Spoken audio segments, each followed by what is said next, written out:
오늘 선생님 만나서 너무 반갑습니다.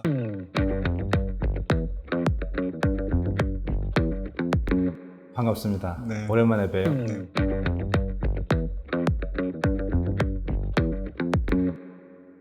비도 오는데 오시는 길에 힘들진 않으시죠? 뭐 여름술 좀 무더위 그러려니 하는데 김 선생님 시간이 거꾸로 가네. 그렇습니까? 네, 진짜예요. 감사합니다. 네. 오늘 그 인터뷰에 모신 그 김은빈 선생님은 제가 알고 있는 국내에서 가장 인문학 소양이 풍부한 과학자로 이렇게 알고 있어서 이 자리에 모시게 됐고요. 가장은 너무 과하고 그런 사람 중에 뭐 한 명. 네.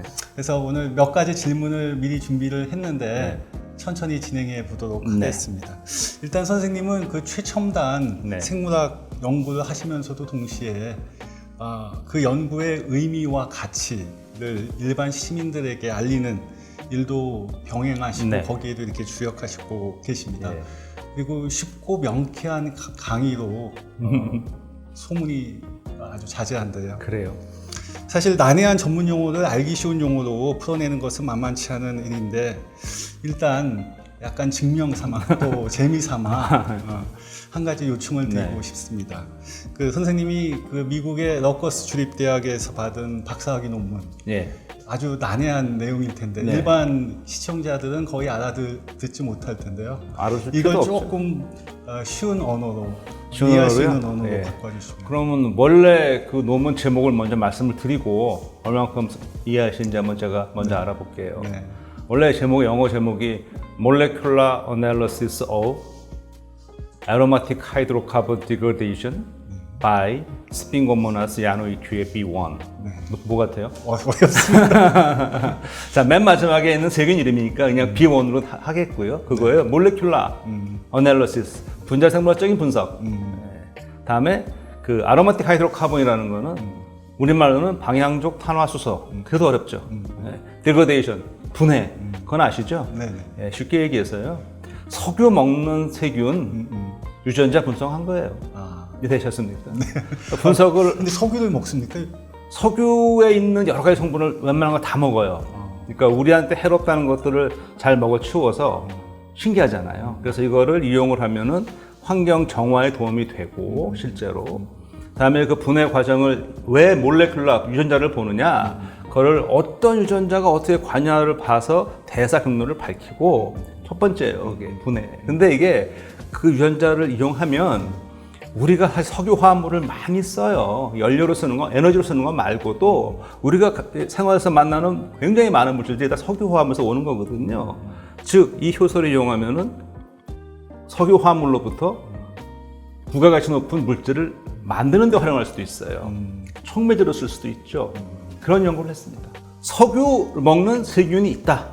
근데 그 세균이 그걸 어떻게 먹나를 보기 위해서 유전자를 살펴봤다. 뭐 이 정도죠. 네.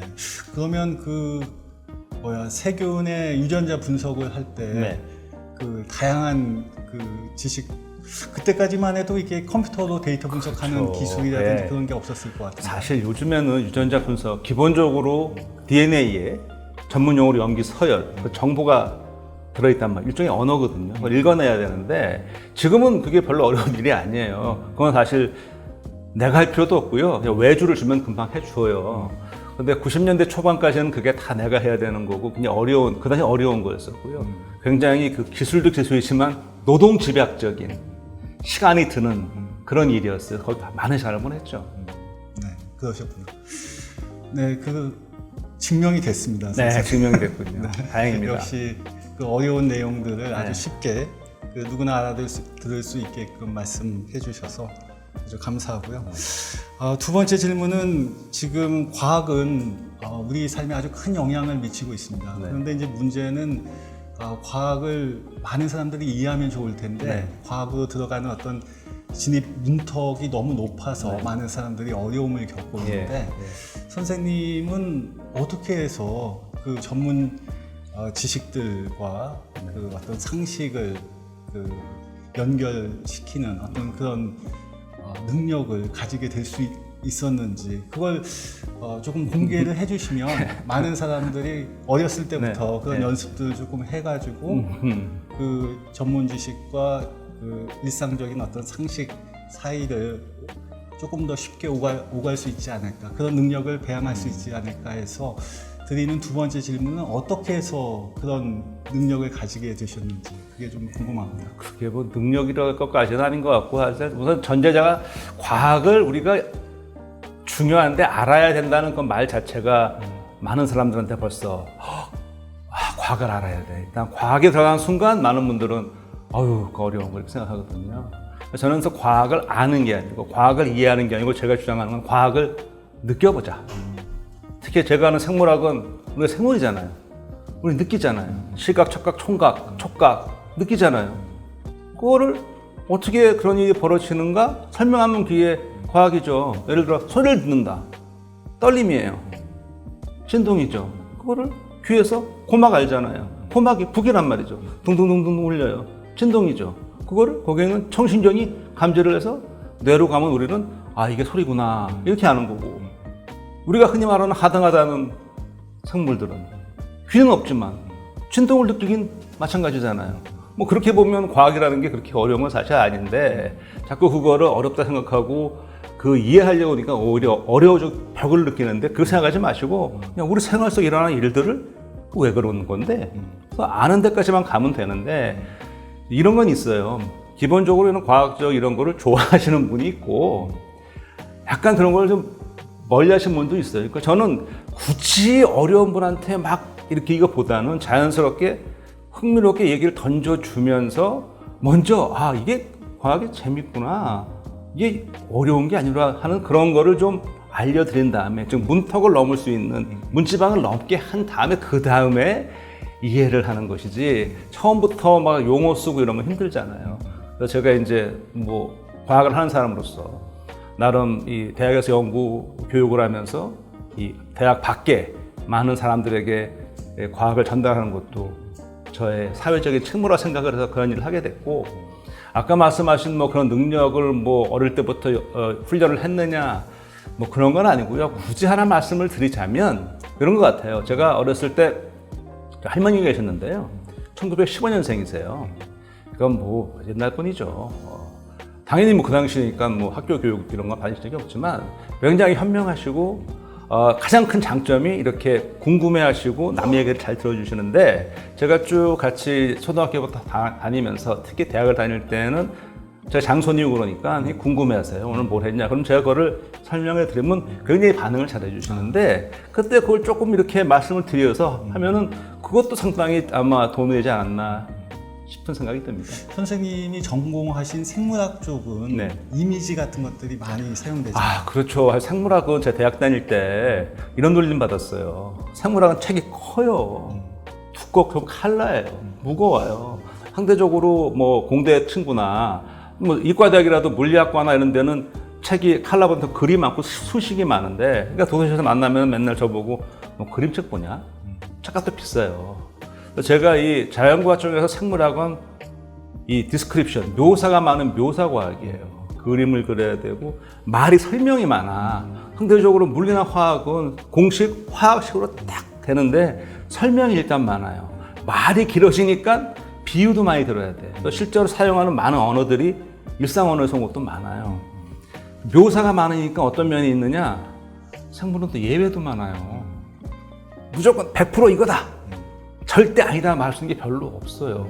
뭐 절대 말할 수 있는 게 모든 생명은 죽는다, 생명체 죽는다, 뭐 그 정도 절대적인 거고, 워낙 예외가 많고 예외의 학문인데, 그러다 좋은 점은 이게 좋게 보면 여지가 많아서 생각하는 거나 다른 인문학과 융합의 접점을 찾기에는 저 개인적으로는 더 좋았어요. 왜냐하면 인문학 하시는 분들이 그런 여지를 인정해 주시고 의견을 많이 주셨거든요. 김 선생님 포함해서. 갑자기 생긴 의문인데, 선생님 좀 전에 말씀하실 때 모든 생명은 죽는다. 이게 가장 모든 생명체. 모든 생명체는 죽고 이게 흔들리지 않는 생물학의 어떤 첫 번째 원리다. 이제 이렇게 예외는, 그러니까 예외가 없는 어떤, 뭐 제가 봤을 때는 그건 예외가 없지 않을까. 근데 최근에 과학자들 가운데, 의학자들 뭐 이런 분들 가운데 불멸할 수 있다. 아. 불멸할 수 있는 생명체도 가능하고 인간도 거기에 끼일 수 있다. 네. 이런 주장을 하시는 분들도 있던 것 같은데 네. 거기에 대해서 선생님은 어떻게 생각하십니까? 그래서 뭐 그거 이제 뭐 보는 관점의 차이일 수 있고 어떻게 일단 그렇게 할 수 있는지는 제가 잘은 모르겠지만 그게 일단 우리가 아까 제가 생명체의 죽음을 얘기했잖아요. 유한한 생명체인데 죽지 않는다는 게 과연 어떤 의미를 말씀하시는 건지. 예를 들어 우리가 지금 모든 거는 수명이 다 정해져 있는데 이걸 계속 교체를 그러면 하든지 그렇게 해야 되지 않겠어요? 네, 네. 마치 자동차에 부품 가는 것처럼 그렇죠. 장기 이식이라든지. 하든 한다든지 결정적으로 문제는 가장 이제 이식할 수 없는 게 뇌가 있고 그다음에 창자가 또 이게 이식이 참 네, 어렵다고 합니다. 어렵거든요. 그럼 만약에 그러면 뇌를 이제 이식을 해서 이제 불멸할 수 있다고 하면 이거는 다시 그 철학적인 그 문제로 왜 가지 않나요? 철학에 그런 거 있잖아요. 누군지 제가 기억은 잘 안 나는데 이거 뭐 이 영혼이 정신이 바뀌면 이게 누구냐 두 사람의 예를 들어 누가 한 거죠? 그 바뀌었다고 했을 때 자기 정체성. 네, 정체성 얘기 그 나오잖아요. 그래서 과연 그러면 그게 계속 연장선상에서 그게 계속 산다고 볼 수 있을까? 철학적 문제. 네, 저는 그래서 그거를 인간을 놓고 봤을 때 그거는 보는 관점의 그 차이가 아닐까라고 생각을 합니다. 알겠습니다. 네, 좋습니다. 지금 뭐 그 선생님 얘기를 이렇게 쭉 들어보면 선생님은 그 과학자, 훌륭한 과학자일 뿐만 아니라 그 인문학적인 소양이 아주 풍부하신 그런 감사합니다. 학자라고 네. 이렇게 생각이 되는데 근데 이제 제가 그 다음에 드리고 싶은 질문은 그 과학자에게 네. 한 명의 과학자에게 인문학적 소양이 꼭 필요한 이유가 있다면 그건 선생님은 어떻게 이야기하실 수 있겠습니까? 사실 인문학적 소양이라는 거를 어떻게 정의하시는지 모르겠는데 그냥 제가 생각하는 인문학적인 소양이라는 거는 그리고 사람이 사람다움 기본적인 인간의 어떤 그 소양 또 그리고 나이를 먹으면서 거기에 걸맞는 그 인간다움을 저는 그게 큰 틀에서 네네. 그렇게 보게 되면은 인문학적 소양은 사실 모든 사람이 필요한 건데 굳이 콕 집어서 과학자를 이렇게 말씀하시면 그 경우는 제가 어떻게 이해하냐면 이 과학을 하게 되면 좀 그런 게 있어요. 저 젊었을 때 그랬는데 이 데이터 분석, 계산, 실험 결과, 원리, 메커니즘을 쫙 하잖아요. 그러니까 하나의 현상에 대해서 쫙 해서 이렇게 되는 거야. 설명을 하고 그러면 이거 외의 것은 이제 인정하지 그거 아니야 하게 되거든요. 뭐 좋아요. 근데 중요한 거는 그렇게 자꾸 하다 보면 어떤 생각이 드냐면 내가 하는 여기에 갇히게 되고 이거 외에 다른 강은 없다고 예외를 대표적인 예로 우리가 블랙 스완이라는 그런 영어 표현이 있어요. 블랙 스완이면 경제 용어로 쓰는데 아마 뭐 예상치 않은 뭐가 벌어지는 게 그런 용어로 알고 있는데 그게 나올 때는 경위가 원래 백조는 하얗잖아요. 그래서 옛날에 유럽 사람들은 당연히 백조는 하얀 거예요. 그렇게 알고 있었는데 호주에 가보니까 검은 백조가 있는 거예요. 그러니까 중요한 거는 우리가 아직 과학은 우리가 아는 범위 내의 사실을 갖고 원리를 밝혀낸 거고 미지의 세계가 남아있잖아요. 더 크죠. 근데 그걸 모르는 상태에서 여기에만 갇혀 있으면 위험하잖아요. 근데 그럴 때 인문학적 소양이라는 게 바로 그거죠. 물론 이건데 이거 외에 다른 가능성도 있을 수 있다. 이렇게 다르게 보는 시점 그거는 굉장히 중요하다고 그래요. 사진을 찍을 때도 핸드폰 사진을 찍어도요 똑같은 이걸 사진을 이렇게 찍는 거와 풍경을 잠깐 앉아 찍는 거와 사실 다르게 나오거든요. 그 시선의 변화가. 그러니까 과학을 하면서 항상 나는 이 시선을 보고 있는데 가끔씩은 잠깐씩 이게 이렇지 않고 이럴 수는 없을까? 그런 면에서 뭐 인문학적 책이라든지 또는 인문학자와의 대화를 할 때 저는 사실 김 선생한테도 그랬고 많은 영감을 얻었어요. 그런 의미에서 저는 과학자한테 인문학적 소양이 중요하지 않을까 생각을 해요.